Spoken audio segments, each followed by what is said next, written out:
Assalamualaikum warahmatullahi wabarakatuh. Bismillah, alhamdulillah. Salatu wassalamu ala rasulillah wa ala alihi wa sahbihi wa mawalah. Asyhadu an la ilaha illallah wa asyhadu anna muhammadan abduhu wa rasuluh. Allahumma sholli ala Muhammad wa ala alihi wa sahbihi ajmain.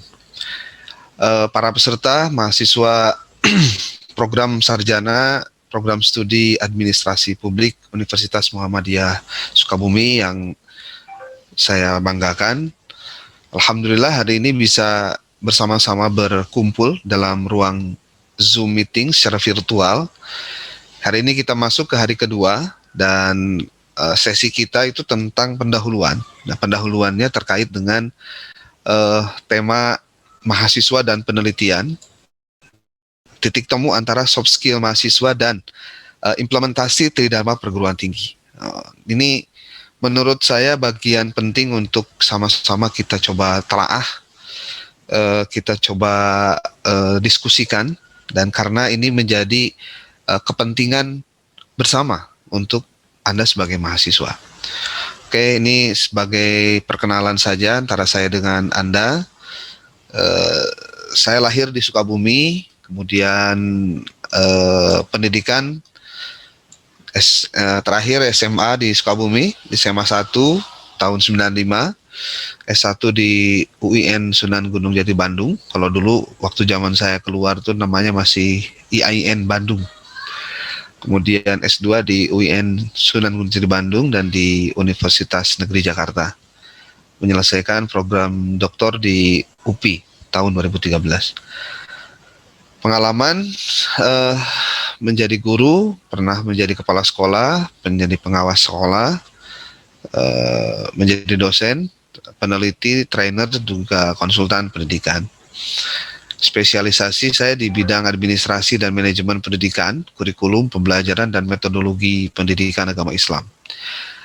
Aktivitas selain sebagai dosen, sebagai peneliti, juga pengelola jurnal di Jurnal Lektur Keagamaan. Kemudian saat ini bersama kawan-kawan di Research and Literasi Institute sebagai direktur yang didirikan tahun 2019. Hari ini kawan-kawan bersama kami untuk kita sama-sama belajar sampai dengan 3 hari ke depan, ya, 4 hari dari hari kemarin. Oke, tema kita, teman-teman semua, itu berkaitan dengan beberapa crossline-nya, outline-nya itu. Yang pertama terkait dengan tantangan pendidikan secara global, ya, pendidikan tinggi. Lalu urgensi soft skill bagi mahasiswa, kemudian positioning penelitian mahasiswa sebagai implementasi tridharma perguruan tinggi. Kemudian yang keempat itu tentang penelitian dan peningkatan soft skill mahasiswa. Di situ ada titik temunya, ya, titik temunya.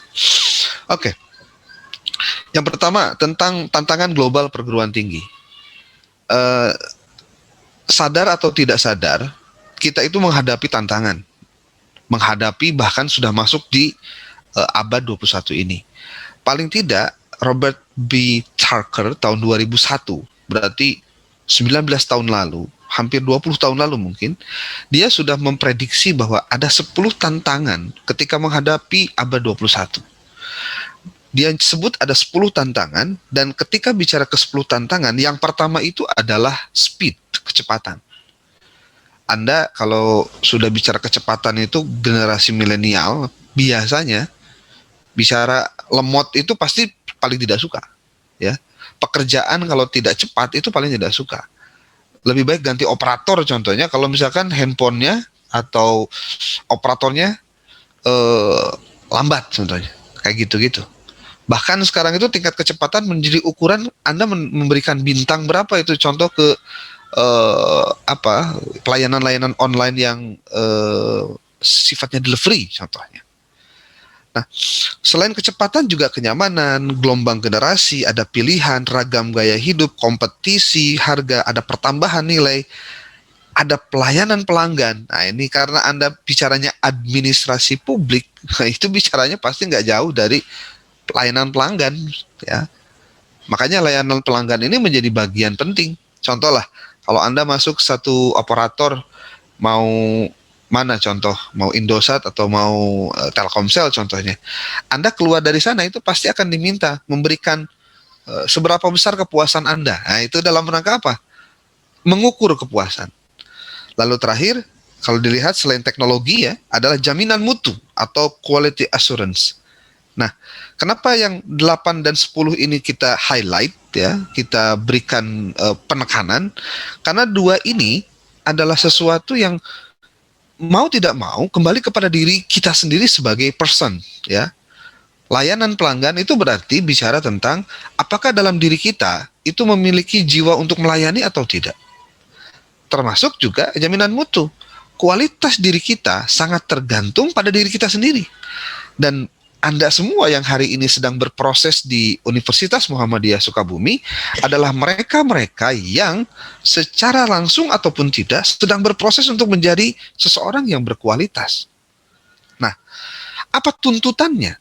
Dengan demikian, perguruan tinggi sebagai lembaga penyedia jasa pendidikan perlu melakukan apa?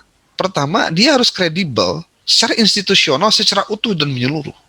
Kredibel itu artinya dapat diandalkan untuk bisa menjadi jaminan mutu lah kayak gitu. Kemudian secara akuntabilitasnya tinggi kepada masyarakat. Maksudnya akuntabilitas apa? Dia memiliki pelaporan atau sesuatu ketercapaian yang dilaporkan kepada masyarakat, akuntabel akhirnya. Kemudian efisiensi dalam operasionalnya, lulusannya berkualitas. Nah, kemudian ada nih manajemen internal yang transparan dan memenuhi standar. Nah, ini juga yang kemudian menjadi bagian utuh dari tuntutan pendidikan yang harus dilakukan oleh perguruan tinggi. Hari ini Anda ketika melakukan kegiatan seperti praktikum ini salah satu upaya paling tidak nomor 4 ini menjadi jaminan. Lulusan yang berkualitas. Suka tidak suka, kalau lulusan tidak berkualitas, nanti yang akan ngomong siapa? Masyarakat. Siapa masyarakat itu? Bisa pemerintah, bisa swasta, atau lembaga-lembaga profesional yang mungkin nanti akan tidak puas ketika Anda lulus menjadi sarjana dan kemudian tidak menunjukkan sisi kualitas dari person seorang lulusan. Nah, berarti paradigma baru dari pendidikan tinggi harus berorientasi pada mahasiswa. Mahasiswa itu sebagai subjek utamanya, dia bukan sebagai objek penderita yang hanya sebatas gimana caranya diminta untuk bayar SPP, tapi juga bagaimana lulusan ini menjadi indikator dari penilaian terhadap indikator kinerjanya gitu. Nah, teman-teman semua, apa tantangannya untuk mahasiswa? Nah, ini cerita tantangan untuk mahasiswa.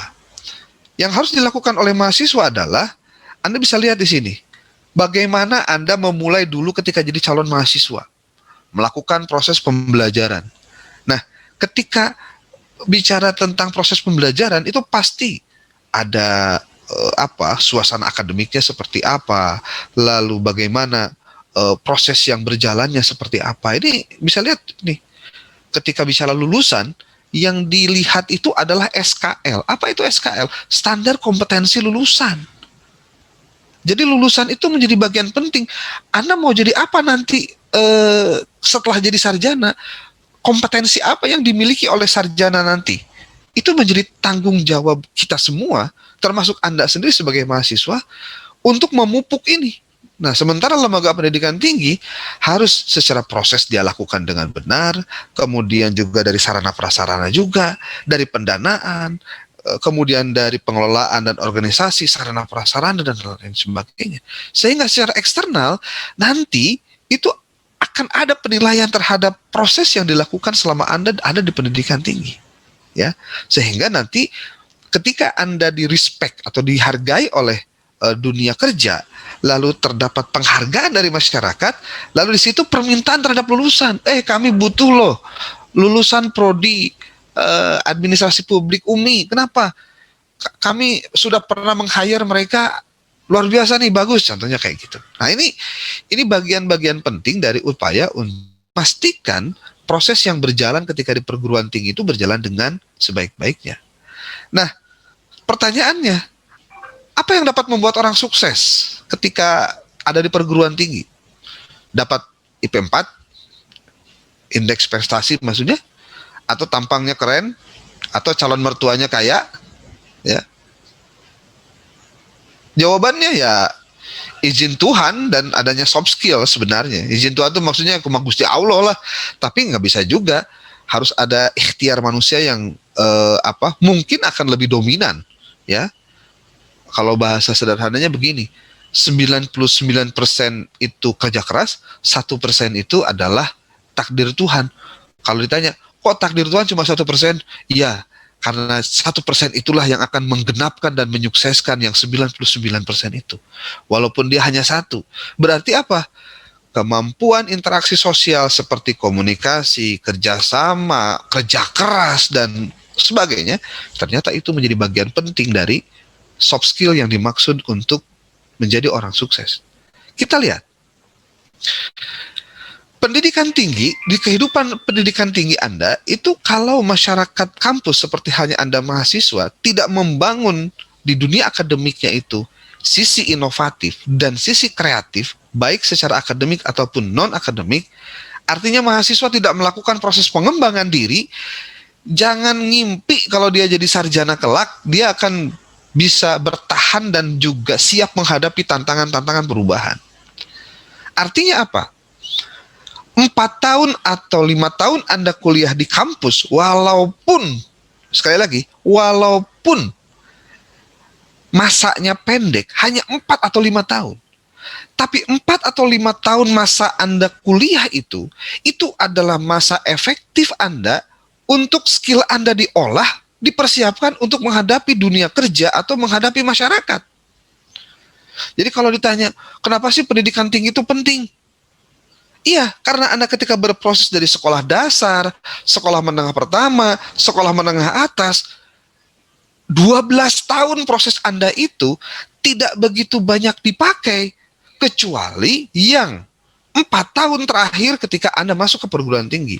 Makanya walaupun jaraknya pendek, tetapi sangat useful atau very useful, sangat-sangat berharga, sangat-sangat berguna gitu. Nah, soft skill apa dan bagaimana dengan mahasiswa? Nih, soft skill itu adalah kepribadian seseorang untuk mengembangkan hubungan-hubungan kemanusiaan, baik dengan dirinya ataupun juga dengan orang lain. Spencer and Spencer dalam bukunya Competence, dia menulis bahwa soft skill itu memuat beberapa aspek, antara lain berorientasi pada pencapaian, punya inisiatif, kemampuan leadership, pemimpin, percaya diri, fleksibel, berorientasi pada pelayanan, kemampuan membangun tim, dan lain-lain. Yang boleh jadi secara kurikulum tidak ada mata kuliahnya. Bahkan mungkin memang tidak ada mata kuliahnya. Tapi ketika mewujud menjadi seseorang, maka sifat-sifat soft skill inilah yang kemudian akan menjadi ukuran dari seseorang. Oke. Seperti halnya seorang pemain sepak bola.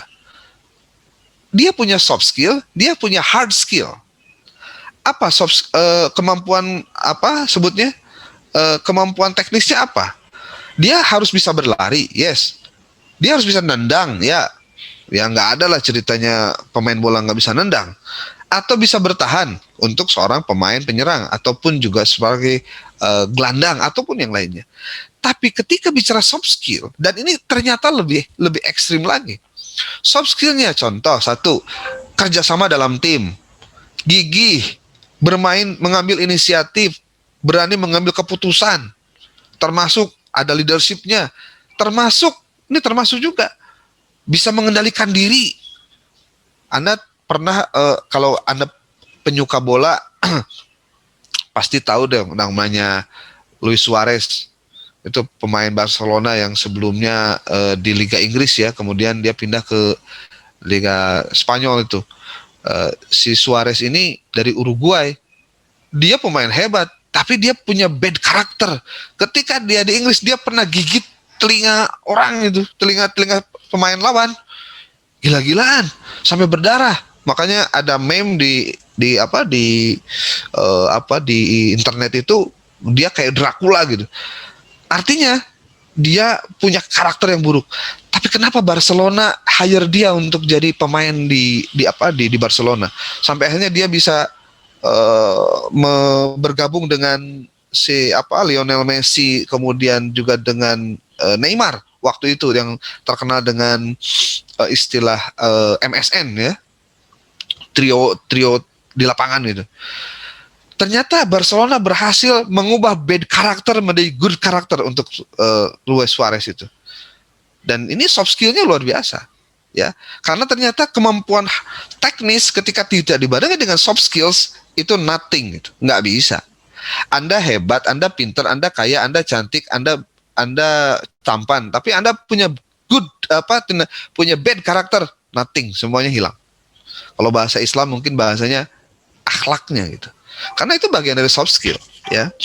Oke. Nah, sekarang soft skill itu kalau kita definisikan lagi, sikap, dasar, perilaku, yakni keterampilan seseorang dalam berhubungan dengan orang lain, termasuk dengan dirinya sendiri. Lalu, ini, bagaimana atribut dengan bicara soft skill itu? Ada nilai motivasinya, perilakunya, kebiasaannya, karakternya, dan juga sikapnya. Nah, Anda suka tidak suka, teman-teman semua, ada 23 soft skill yang perlu dipersiapkan.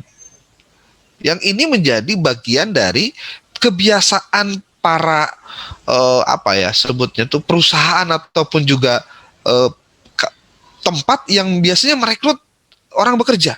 Nah, Anda bisa lihat di sini.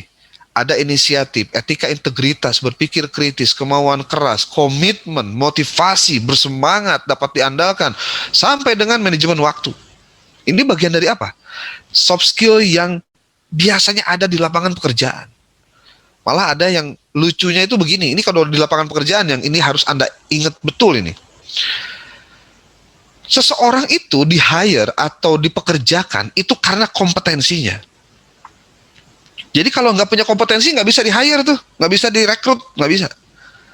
Tetapi dia dikeluarkan dari pekerjaan itu bukan karena kompetensinya, tapi karena karakternya, karena soft skillnya, karena kebiasaannya. Contoh, datangnya telat, ngerjain tugas suka nunda-nunda, kemudian suka ngomong kasar contohnya. Itu kan nggak ada hubungannya dengan kompetensi dia. Contoh, pekerjaannya itu adalah sebagai seorang programmer. Ini contoh saja. Programmer itu tidak ada hubungannya dengan ketepatan waktu, tidak ada hubungannya dengan telat mengerjakan tugas, ataupun juga dia suka berkata kasar. Tidak ada hubungannya. Tapi ketika dia dikeluarkan dari pekerjaannya, itu bukan karena kompetensi dia sebagai seorang programmer, tapi karena bad karakter yang dimiliki oleh dia. Kalau di lapangan kerja. Nah, soft skill itu ada yang bersifat intrapersonal skill, ada yang berkaitan dengan interpersonal skills.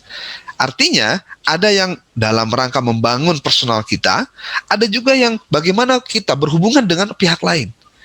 Nah, nanti kita lihat di sini, di mana letak penelitian yang akan Anda lakukan, itu di mana pengembangan dari soft skill yang dimaksud. Anda sendiri sebetulnya bisa menebak sendiri sebenarnya.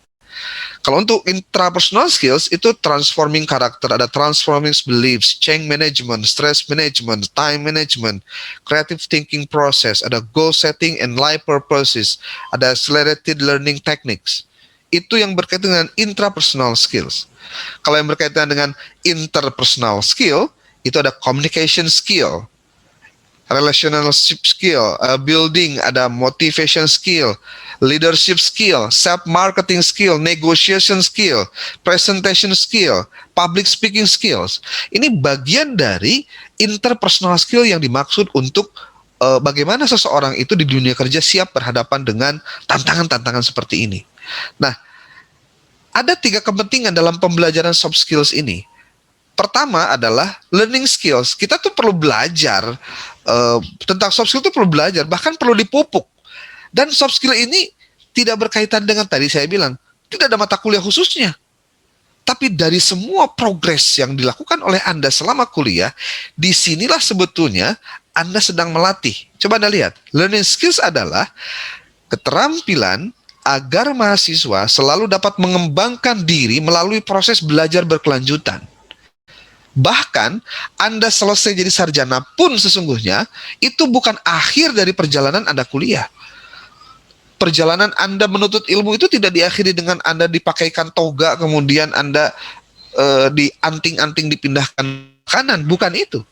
Ya, belajar tidak hanya sebatas saat kuliah, tetapi bagaimana memanfaatkan sarana dan prasarana di kampus seperti perpustakaan, internet, dan laboratorium untuk dilatih bagaimana betul-betul pemikiran kita itu dapat dipetakan, mampu memiliki kemampuan membaca, dan sebagainya. Jadi kalau misalkan mahasiswa jarang ke perpustakaan, jarang baca, ya jangankan tugas yang bersifat sunat, yang wajibnya saja dia nggak kerjakan, kan repot juga akhirnya. Itu. Yang pertama reading skills. Yang kedua thinking skills, yaitu keterampilan yang dibutuhkan pada saat mahasiswa berpikir untuk memecahkan masalah. Masalah mana? Masalah kehidupan sehari-hari. Berpikir bahwa mahasiswa itu bakal menjadi dewasa. Belajar berpikir dewasa. Dia harus matang, dia bisa bijak. Dan semua itu, berpikir dewasa, matang, dan bijak, bersumber dari bagaimana cara kita memaknai masalah dan memilih solusi yang tepat. Berarti, kalau mau diceritain thinking skills ini fokus pada peningkatan kemampuan menyelesaikan persoalan atau pengambilan keputusan. Ini contoh-contoh kecil aja nih, maaf, saya mungkin sedikit berilustrasi lah. Ya, kalau Anda kan sudah dewasa, kalau boleh saya sebutkan beberapa ilustrasi seperti ini, mungkin mudah-mudahan nyambung ya. Ini contohnya ada perempuan sama laki-laki. Menjalin hubungan sejak SMA contohnya lah. Kemudian ketika masuk di perguruan tinggi seperti halnya di UMI, Anda masih jalin hubungan tuh sampai dengan tingkat ketiga. Tingkat 4, pas mau udah beresan, ternyata calon Anda itu kawin sama orang lain. Nikah sama orang lain. Ini kasusnya contoh ceweknya nih. Si laki-lakinya itu nikah sama orang lain. Ini buat perempuan tuh biasanya bikin baper kan. Waduh, sampai dia nggak bisa makan, nggak bisa tidur, malah saking stresnya. Ada juga yang mengurung diri di kamar sambil berpikir dan ujung-ujungnya kepikiran pengen bunuh diri. Nggak sedikit kasusnya karena percintaan yang sudah lama atau hubungan atau menjalin hubungan yang begitu lama, tapi akhirnya kandas di tengah-tengah. Apa yang terjadi biasanya buat perempuan-perempuan begitu? Ini contoh saja ya, contoh. Karena yang dipikirkannya itu adalah sesuatu yang bukan memberikan solusi dan tidak bijak gitu. Maka dia mikirnya, saya tuh salah apa? Kok dia mutusin begitu saja? Padahal saya sudah berikan apa yang dia minta. Bla bla bla lah. Nah, sampai akhirnya kadang-kadang ada juga yang kepikiran pengen bunuh diri. Anda bisa lihat kasus-kasus begitu banyak sekali. Apalagi kalau misalkan si perempuannya sudah menyerahkan segalanya, udah ceritanya jadi lain gitu. Nah, kalau kita pikirkan baik-baik, ini mudah-mudahan bisa jadi bahan renungan kita. Sebetulnya,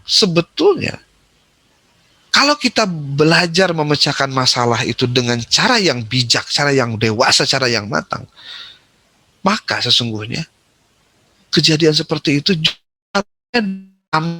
harusnya disyukuri. Loh, Pak, gimana ceritanya yang begituan mesti disyukuri dan juga mesti disyukuri dan juga mesti kita patut bersyukur lah kalau kejadian begitu. Jawabannya hanya satu sebetulnya. Justru karena sebelum menikah dengan Anda dia sudah begitu, kan jadi ketahuan perilakunya begitu. Kalau misalkan sudah nikah dengan Anda kemudian nikah sama orang lain, lebih parah lagi sebenarnya. Tapi kan, maaf, berpikir yang seperti itu kan gak gampang. Dibutuhkan kematangan, dibutuhkan kedewasaan, dan dibutuhkan kebijaksanaan. Sekali lagi, kalau untuk sebagai mahasiswa terkait dengan thinking skills ini, kemampuan berpikir ini menjadi pembeda. Malah boleh saya katakan, apa sih yang membedakan antara mahasiswa dengan yang bukan mahasiswa? Yang sarjana dengan yang bukan sarjana? Kalau saya jawabnya simpel aja. Kemampuan berpikirnya. Jangan sampai sama dengan orang yang nggak kuliah, sama dengan orang yang nggak sarjana. Kalau kelakuan Anda ternyata nggak beda dengan orang yang nggak kuliah, buat saya itu ada kesia-siaan yang harusnya Anda perlu sadari gitu, harus diperbaiki. Yang ketiga, tadi ada apa? Ada learning skills, ada thinking skills, ada living skills. Kalau living skills adalah keterampilan mahasiswa untuk beradaptasi dengan lingkungan sehari-hari.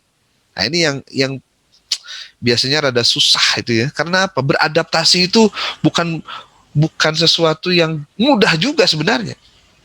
Kalau ditanya, kenapa kok nggak mudah beradaptasi? Karena kebanyakan kita itu selalu nyaman di tempat yang aman, malah tidak mau terganggu.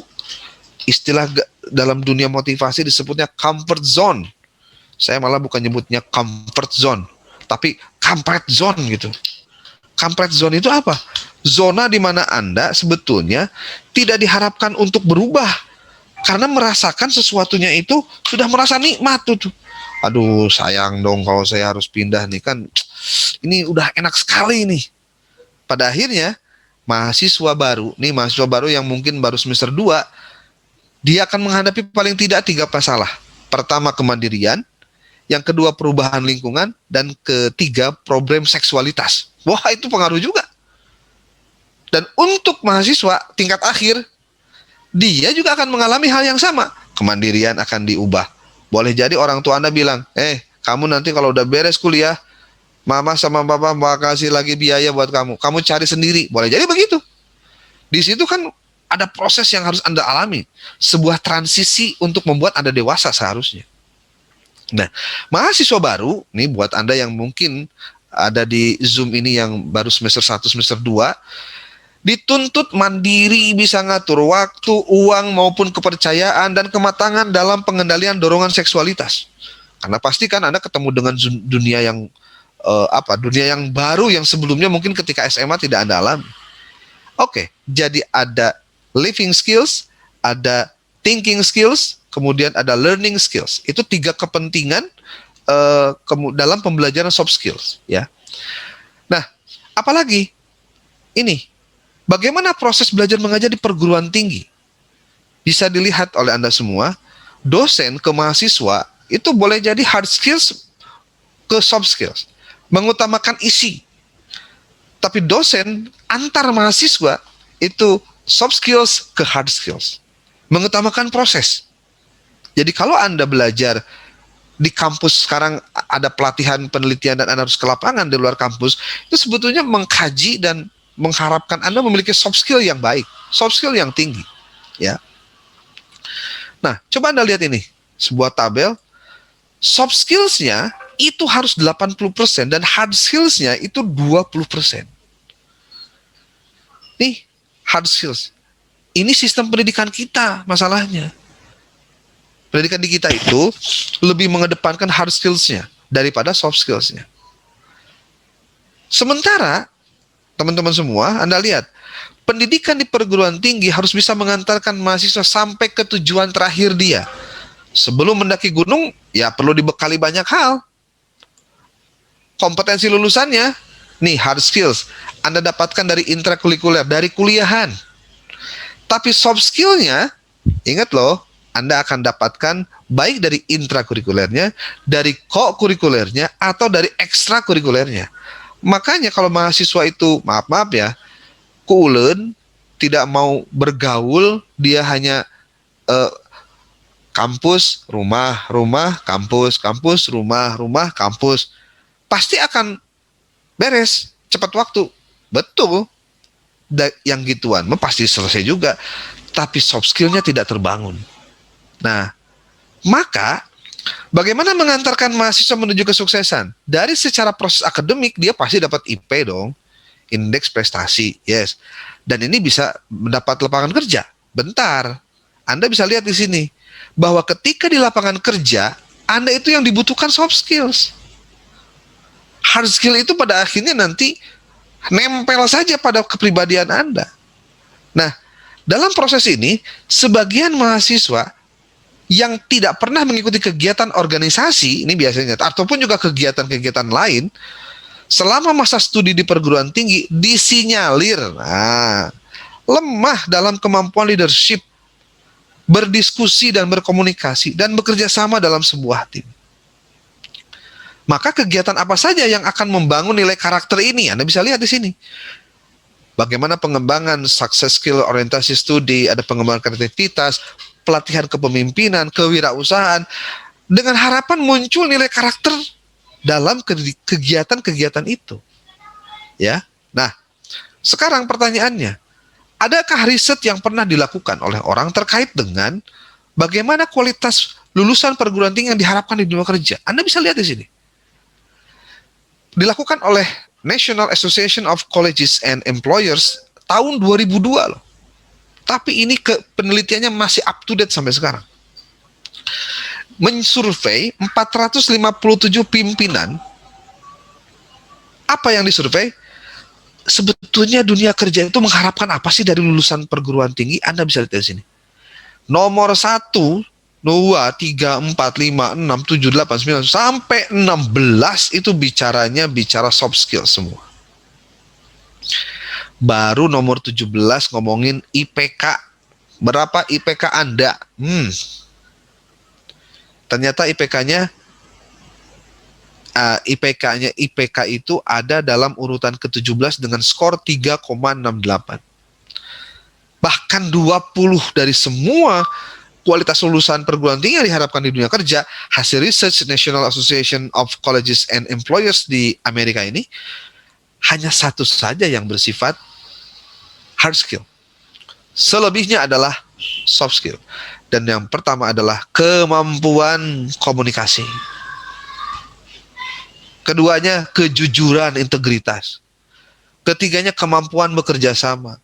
Keempatnya kemampuan interpersonal. Nah, wujud pentingnya soft skill dalam kehidupan tuh kayak gimana sih? Nah ini, kok penting banget? Ini coba dilihat. Seringkali terdengar keluhan dari para pengguna, dari perusahaan, dari tempat bekerja, bahwa lulusan perguruan tinggi kualitasnya payah. Setelah diamati, yang dimaksud payah di sini itu bisa berarti apa? Pertama, tidak tangguh. Nah ini yang pertama. Yang kedua, cepat bosan. Ketiga, tidak bisa bekerja sama. Jadi kerjanya kalau dalam bahasa main bola mah selalu melakukan aksi individu gitulah gitu ya. Kurang jujur. Nomor 4. Yang kelima, kutu loncat, pindah-pindah kerja aja pengennya tuh. Yang keenam, tidak memiliki integritas. Apa integritas? Tidak sesuainya antara ucapan dengan perbuatan. Itulah integritas. Yang ketujuh, tidak memiliki rasa humor. Ternyata ini pun jadi ukuran. Gila. Yang kedelapan, muntaber. Apa muntaber? Mundur tanpa berita. Ada lagi, bukan muntaber, hipertensi. Apa? Hilang pergi tanpa permisi. Tuh. Akibat apa ini semua? Ada apa dengan mereka? Ada apa dengan sistem pendidikan tinggi? Perlukah ada pergeseran dalam orientasi pembelajaran di perguruan tinggi? Nah, ketika hari ini Anda melakukan proses praktikum kuliah dengan melakukan penelitian, Anda bisa lihat di sini. Hal-hal seperti inilah sebetulnya bagaimana mengimplementasikan soft skill di dunia kerja. Mengumpulkan data, nih. Anda ketemu pimpinan, dapat tugas, kamu kumpulkan ini ya, bla bla bla bla gitu. Anda juga pasti melakukan wawancara, ngobrol dengan orang yang diajakan ngobrol itu gimana caranya supaya enak kita dapat informasi dari dia. Berarti ngobrolnya harus enakan dong gitu. Kalau Anda belajar suka nonton podcast yang ada di YouTube, pasti Anda tahu gimana gaya ngobrol yang enak, yang narasumbernya tuh dia mau cerita aja semua tuh, nggak merasa terganggu dan merasa risih. Itu bisa begitu. Kemudian nih presentasi rancangan. Kemampuan presentasi itu kemampuan penting bagi mahasiswa dan juga nanti Anda menjadi lulusan. Karena Anda kalau tidak memiliki kemampuan presentasi, Anda mau ngapain?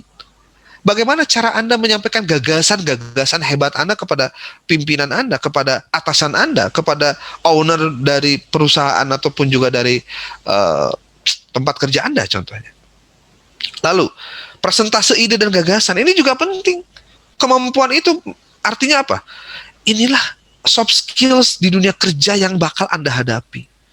Kalau misalkan Anda punya kecenderungan, Pak, saya kayaknya orangnya nggak terlalu aktif lah. Saya tuh orangnya kadang-kadang suka maluan gitu. suka pemalu gitu. Itu gimana Pak cara mengembangkan rasa malu menjadi rasa berani? Sebelum Anda masuk dunia kerja, sekaranglah waktunya Anda berubah. Mumpung masih kuliah. Kalau udah beresan kuliah, Anda mau balik lagi ke kampus, udah nggak bisa. Time is over. Semuanya udah selesai.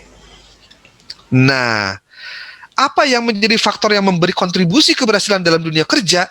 Ada soft skill, ada networking, jaringan, ada keahlian di bidangnya.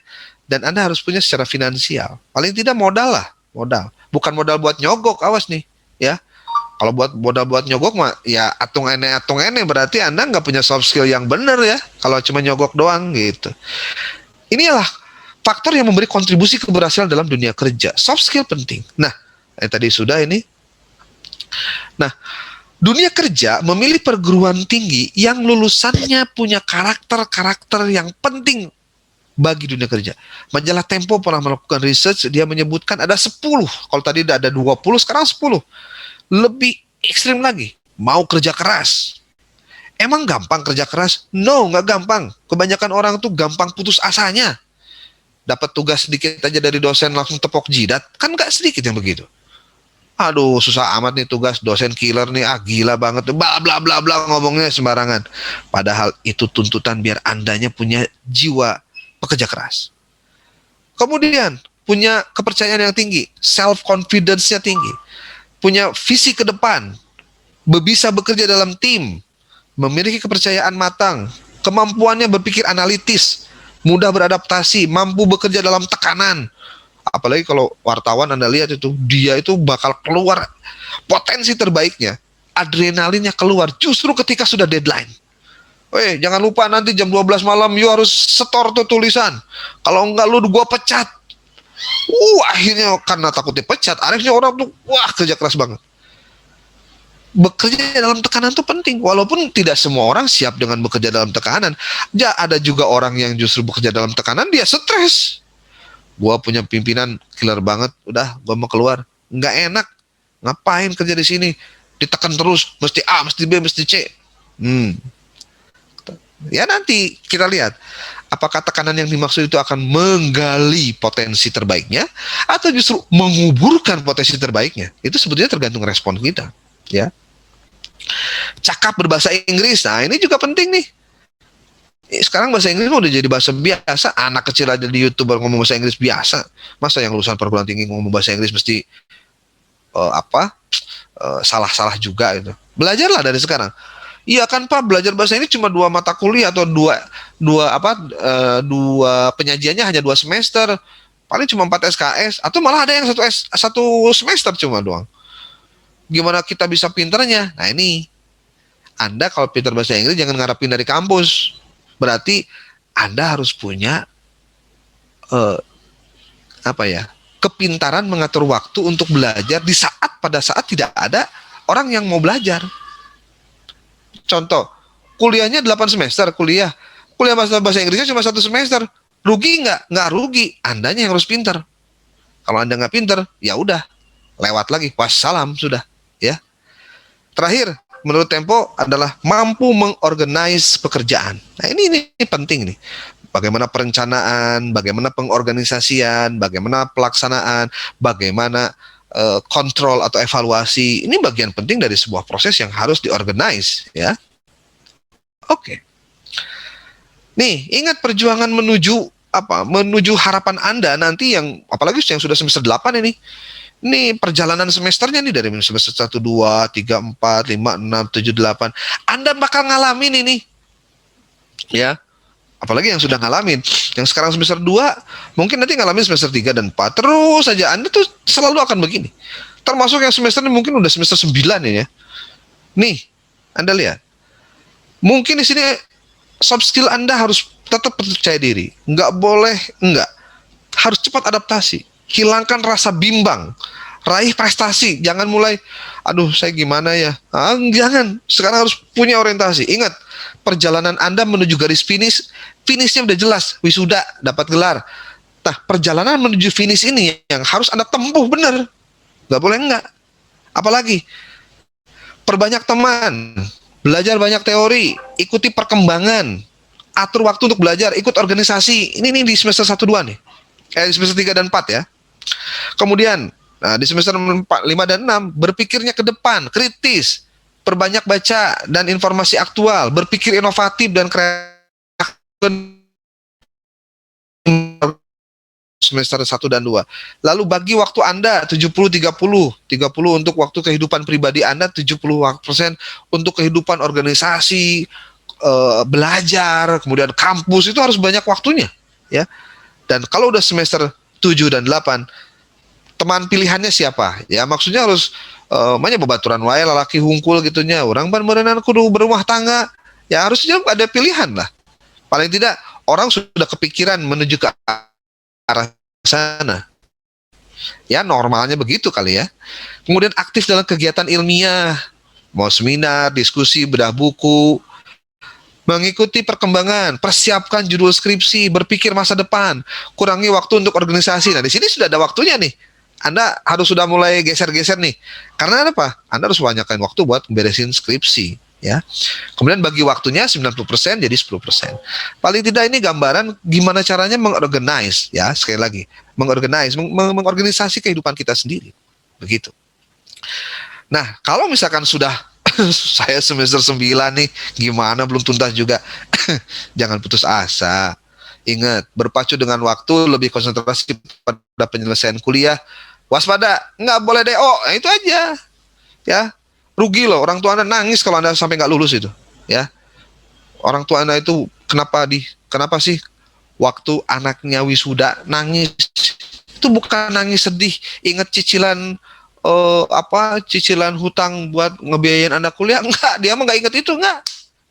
Ya, biasanya kalau orang-orang yang orang tuanya yang pengen banget anaknya kuliah, itu bukan karena pengen banget kuliahnya sebenarnya, tapi dia tahu persis bahwa dia nggak bisa warisin yang namanya harta. Tapi ketika orang tua mampu mewariskan hartanya untuk pendidikan anaknya, ilmu inilah yang akan berharga untuk menjadi anak soleh. Itu aja sebenarnya. Orang tua itu nggak pernah ingin, bayarin tuh cicilan tanah kemarin udah digadein buat biaya kuliah kamu. Nggak bakalan. Ya, oke. Nah ini kompetensi lulusan yang diharapkan itu ya Anda bisa berpikir analitis, komunikasi tertulis, bekerja dalam tim, teknologi, berpikir logis, komunikasi secara lisan, belajar mandiri, bekerja secara mandiri, dan punya ilmu pengetahuan. Ini kompetensi lulusannya. So, kalau begitu dengan penelitian bagaimana nih? Kita kan lagi latihan penelitian. Apa semuanya bisa tergali dengan semua itu? Nah ini, kita masuk ke riset sekarang. Penelitian itu adalah bagian dari tridharma perguruan tinggi. Di samping ada pendidikan dan pengajaran, pengabdian pada masyarakat, dan juga ada penelitian. Sebetulnya kalau penelitian itu tidak hanya dominasi untuk dosen saja, mahasiswa pun melakukan penelitian. Makanya kenapa dia bikin skripsi, ya. Nah, skripsi itu kan ultimate dah, ujungnya gitu. Tapi di prosesnya Anda harus banyak melakukan kegiatan-kegiatan penelitian. Salah satunya kegiatan kita hari ini. Dalam rangka apa? Membangun soft skills prinsipnya, ya. Nah, kalau dilihat teman-teman semua, di mana letak kepentingan kita melakukan proses penelitian? Penelitian hakikatnya adalah nih sebagai pengembangan bahan ajar, pengembangan ide dan inspirasi. Kemudian juga ini membentuk kepribadian yang humanis. Jadi yang namanya pembelajaran di perguruan tinggi, kalau tidak bisa mengaplikasikan bahan ajar menjadi soft skill kita dalam hal membentuk kepribadian yang humanis, itu sebetulnya rugi. Sekali lagi, rugi sekali. Ya, oke. Nah, apa syarat untuk menjadi seorang peneliti? Kalau Anda jadi mahasiswa dan juga jadi peneliti, harus punya curiosity. Rasa ingin tahu. Nggak boleh diem. Harus banyak nanya, gitu aja. Kemudian, tidak mudah putus asa. Dan harus tinggi motivasinya. Kalau Anda nggak punya 3 ini, rada susah untuk jadi peneliti. Karena kan kalau wawancara itu kayak kepo aja gitu, ya. Kalau Anda punya sering nanya, ya itu sebetulnya curiosity itu udah ada tuh. Tapi kadang-kadang curiosity-nya itu harus curiosity yang positif. Pak, itu curiosity kayak kepo ya, rasa ingin tahu. Iya, kepo itu kan knowing every particular object. Hal-hal kecil aja udah pengen diketahui gitu. Itu curiosity. Nah, lalu apa itu curiosity? Curiosity itu selalu dimiliki oleh kita sejak lahir. Masih ingat nggak nama-nama balita Anda? Anda dulu disebut apa aja? Neneng, jadi Neng Nong atau apa gitu kalau perempuan atau laki-laki? Cikasep, Cikasep atau apa terserah ya. Masih ingat nggak itu? Anda pasti akan menanyakan segala sesuatu yang Anda ingin tahu kepada orang terdekat. Segala ditanyakan. Apakah sekarang rasa ingin tahu Anda itu masih besar, sebesar dulu? Ataukah Anda sudah merasa rasa ingin tahu itu sudah melemah seiring berjalannya waktu? Yang gituan aja ditanyain. Nggak penting. Ini kan begitu. Ya. Kemudian, tidak pernah putus asa itu kayak gimana? Seberapa jumlah eksperimen yang telah dilakukan oleh Thomas Alva Edison saat dia menemukan lampu pijar? 9.999 kali dia mengalami kegagalan. Dari mulai yang kecil sampai dengan dia pernah kebom tuh yang namanya lab penelitiannya tuh pernah hancur lebur. Karena apa? Karena dia ingin mendapatkan lampu pijar. Lampu pijar tuh kayak lampu sekarang yang kita dapatin tuh. Bukankah syarat dengan kegagalan terlebih dahulu? Jadi maksud saya, habiskan dulu kuota kegagalan Anda untuk Anda cepat-cepat berhasil dalam menghadapi kehidupan. Berarti tidak boleh putus asa. Jalani saja. Motivasinya apa? Anda melakukan penelitian ini motivasinya apa sih? Disuruh kampus, ini kalau nggak ikutan ini saya nggak dapat sertifikat, bla bla bla. Ya kadang-kadang memang harus dipaksa juga, walaupun itu jangan menjadi prioritas. Ya, ingin mendapat penghargaan kah? Ingin diakui keberadaannya kah? Atau ingin alasan-alasan lain? Hendaknya ada satu hal yang mesti ditekankan ini, bahwa dalam pikiran Anda, saya itu meneliti dalam rangka menemukan ilmu yang bermanfaat bagi masyarakat. Kenapa demikian? Karena itu berarti kita tidak egois dalam bekerja dan tetap fokus pada orientasi sosial kita. Apalagi Anda ceritanya kebijakan publik, ya, administrasi publik. Kalau udah ngomong publik, berarti ini ngomongin masyarakat. Jadi Anda sekarang bekerja dalam penelitian ini, hakikatnya adalah untuk menemukan ilmu pengetahuan yang bermanfaat bagi masyarakat. Nih, Anda bisa lihat gambar-gambar ini. Ini ada gambar di bawah nih. Ini namanya Marie Curie. Dia pernah gagal melakukan penelitian tentang elemen radium sampai 48 kali. Sesungguhnya kata dia, perlu 100 tahun lagi untuk menemukan elemen ini. Dan selama saya masih hidup, saya tidak akan menghentikan penyelidikan ini. Anda bisa cek gitu. Di bidang kimia, dia memiliki nama besar, Marie Curie ini. Ya. Anda bisa lihat nih, ini siapa nih? Walt Disney. Dengan Mickey Mouse, Donald Bebek gitu ya. Walt Disney itu pernah mengajukan proposal Disneyland-nya kepada bank yang ada di Amerika dan dia ditolak sampai 302 kali. Ini ada nih Sylvester Stallone, Anda tahu? Yang di film Rocky ya. Kalau zaman saya dulu film Rocky. Kalau sekarang ada lagi filmnya itu banyak, Despicable ya. Ramai lah filmnya. Dia untuk memasarkan film Rocky ditolak sampai 1855 kali. Dan Thomas Alva Edison yang tadi saya ceritakan, dalam proses dia menciptakan bola lampu gagal sampai 9.999 kali. Aku tidak gagal, kata dia. Aku berhasil membuktikan bahwa 9.999 jenis bahan mentah itu tidak bisa dipakai. Aku akan meneruskan percobaan ini sampai menemukan bahan yang cocok. Berarti dia besar sekali keinginan untuk majunya. Yang punya daya juang, persistennya tinggi. Ya. Ini lampu pijar. Saya sukses karena saya telah kehabisan apa yang disebut dengan kegagalan. Gitu. Ngabisin kegagalan aja. Ya. Nih. Bayangkan jika dia telah banyak mengalami kegagalan berulang-ulang. Bahkan saat dia ditanya apakah dia tidak bosan dengan kegagalannya. Thomas Alva Edison mengatakan, dengan kegagalan tersebut saya malah mengetahui ribuan cara agar lampu tidak menyala. Luar biasa. Thomas Alva Edison memandang kegagalan dari kacamata yang sangat positif. Karena ada juga orang yang memandang kegagalan itu dari kacamata negatif. Kegagalan bukan sebagai kekalahan, tapi dipandang dari sisi yang lain dan bermanfaat, yaitu mengetahui cara agar lampu tidak menyala. Gitu. Nah, sekarang apa sih manfaat penelitian untuk apa? Untuk mahasiswa? Pertama, dia mengembangkan keilmuan. Yes. Keilmuan Anda itu terasah dan teruji pada saat Anda ada di lapangan melakukan penelitian. Kedua, antisipasi potensi di dunia kerja. Anda udah bisa menangani tuh, masuk di dunia kerja kayak gimana. Karena Anda sudah melakukan riset. Meningkatkan keahlian di bidang keilmuan. Anda ahlinya di bidang ini. Maka sebenarnya metodologi polling ini salah satu cara bagaimana Anda punya kompetensi sebenarnya gitu, ya. Lalu belajar mempertahankan ide dan pendapat. Paling tidak nanti Anda akan diskusi dan juga akan presentasi dan juga akan ada tanya jawab. Di situ Anda harus belajar bagaimana mempertahankan ide dan pendapat hasil dari penelitian Anda. Next, melatih berpikir kritis.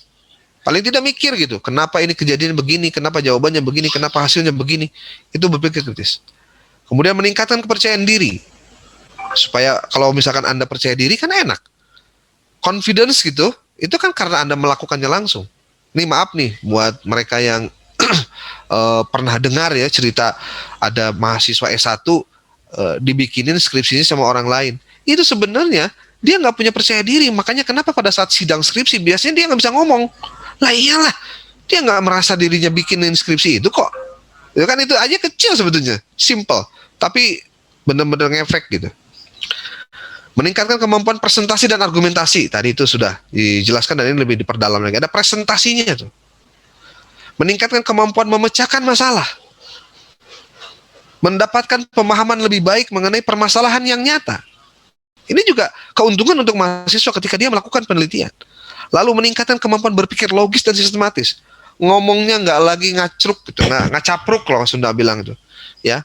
Nggak ngomongnya itu zigzag lagi, tapi fokus itu. Nah, kemudian ada sumbangsi nyata bagi kehidupan akademis dan masyarakat, dan terakhir meningkatkan reputasi dan kredibilitas kampus. Saya mungkin akan mengakhiri sesi kita untuk 10 menit ke depan sebelum kita tutup sambil Anda mengisi form form apa sebut tadi? Absen ya, form absen. Ini sedikit saja berbagi dengan Anda semua. Kalau misalkan ditanya dari penelitian ini ataupun dari kegiatan Anda selama kuliah, kenapa banyak orang yang gagal itu? Sebetulnya gagal itu karena pertama tidak ada tujuan hidup. Seperti Anda kuliah itu ngapain sih? Oh, saya mah disuruh sama orang tua. Nah, ini mungkin harus bergeser nih orientasinya ya.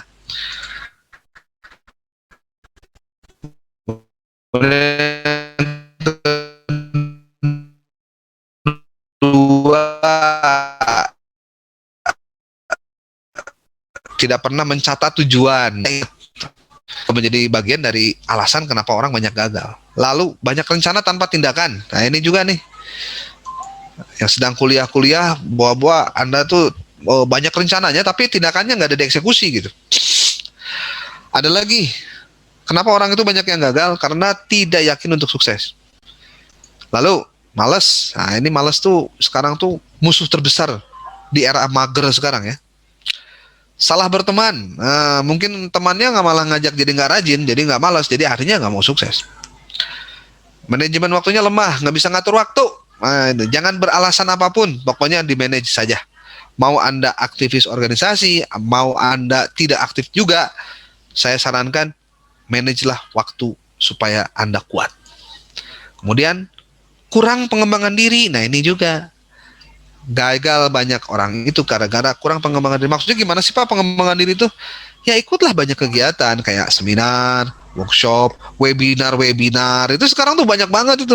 Atau Anda nonton YouTube yang kira-kira banyak memberikan wawasan-wawasan Anda untuk berkembang.